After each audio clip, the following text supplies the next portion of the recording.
urgent. Quebec cuts immigration by 50%. New report on climate reveals Liberals lied to Canadians. Across Canada, Quebec's move to reduce its immigration intake by half has ignited intense debate. Officials in the province cite overcrowded hospitals, stretched school systems, and aging infrastructure as justifications for the policy shift.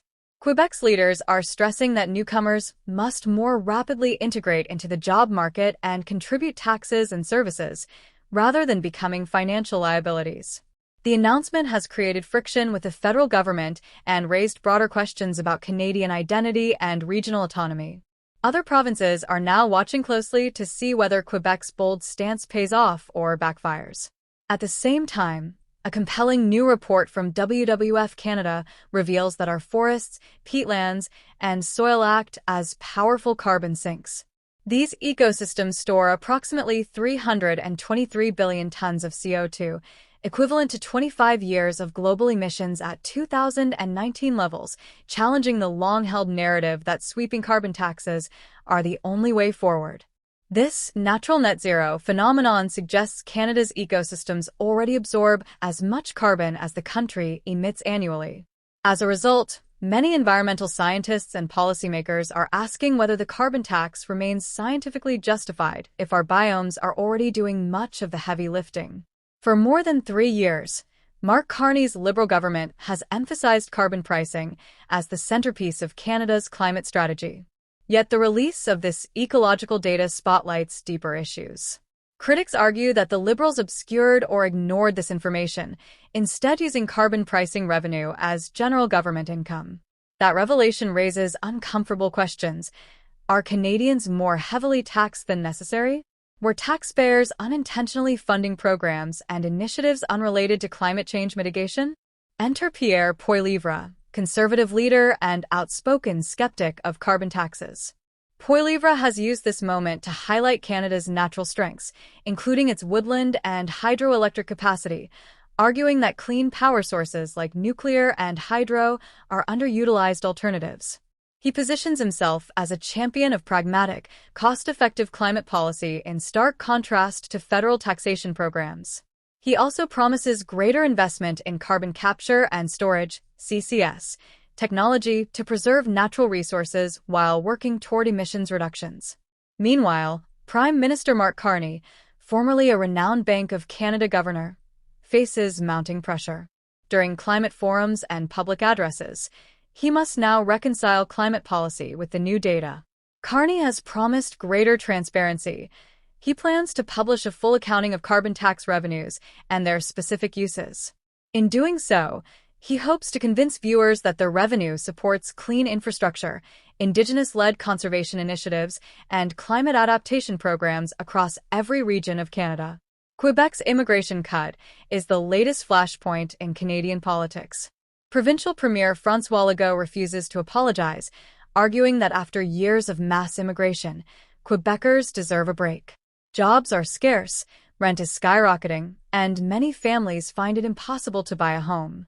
Quebec's stance raises concerns about labor shortages in fields like agriculture and healthcare, a tension between easing pressure on public services and meeting future workforce needs.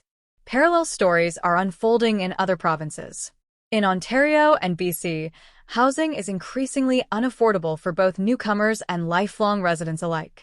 In the Greater Toronto Area, average rents frequently exceed $2,400 per month. According to recent surveys, nearly 100,000 European immigrants have returned home, citing cost of living as the main factor. Meanwhile, a growing number of Canadians are exploring options in smaller communities or considering emigration themselves. Canada's iconic cottage market is also in crisis. Once yearned for lakeside retreats are being sold off as current and retired generations can't afford maintenance, property taxes, or insurance. Lakefront homes that once sold for $200,000 now go for double or triple that price, and young Canadians simply can't keep up. The cottage dream is fast becoming too expensive for most families, changing the emotional landscape of weekend getaways and family traditions. Meanwhile, the revelations from WWF are shifting the climate debate. More experts are focusing on peatland conservation as the most powerful natural climate solution. Canada contains nearly a third of the world's peatlands, the lungs of the Earth. These areas store up to 600 billion tons of carbon, nearly twice the amount in all global forests combined. Environmental groups are pushing to accelerate peatland protection and restoration, arguing that intelligent land stewardship could reduce emissions more efficiently than carbon pricing alone. Jane Goodall's remarks about planetary sustainability have also entered the discussion. She emphasizes population stabilization, sustainable consumption, and respect for biodiversity, encouraging small-scale changes like plant-based diets and reduced waste. Goodall's well-known advocacy adds moral complexity. If Canadians demand collective reductions, what actions should individuals take to reduce carbon footprints? Should lifestyle shifts be prioritized over tax-based climate strategy? The federal-provincial tension is undeniable. Quebec's immigration decision and the new climate report make Ottawa's current strategies appear one-dimensional. Provincial leaders, including Ontario's Doug Ford and Alberta's Danielle Smith, have hinted that Canada's identity may be fracturing unless the federal government adjusts. Alberta, in particular, is closely examining whether immigration targets can be tailored provincially and whether carbon policies can be regionally differentiated to support oil and agriculture industries. For Carney and his team, the stakes are high. The data demands a policy reboot, one that balances scientific evidence with public demand. Transparency about tax revenues is now table stakes. Policies may need to embrace a broader palette of climate tools, ecosystem protection, technological investment, and regional flexibility. The federal government risks losing credibility if it cannot demonstrate why carbon pricing remains essential amid growing evidence of Canada's existing natural climate capacity. This is a pivotal moment. Quebec's immigration decision, economic stressors, and ecological revelations together signal a profound shift in Canada's political narrative. Federal leaders must now work with provinces on customized solutions and regional input. Most importantly, they need to rebuild trust through openness rather than centralized edicts.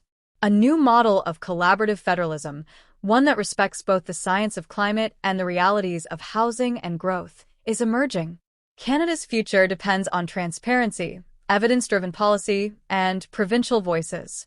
As the next election approaches, Mark Carney and Pierre Poilievre will clash not only over climate and immigration policies, but also over visions of governance. Will the Liberals adapt with new data-driven plans, or will the Conservatives take advantage of this window for systemic change? The choices made now could define Canada's unity and environmental legacy for decades to come.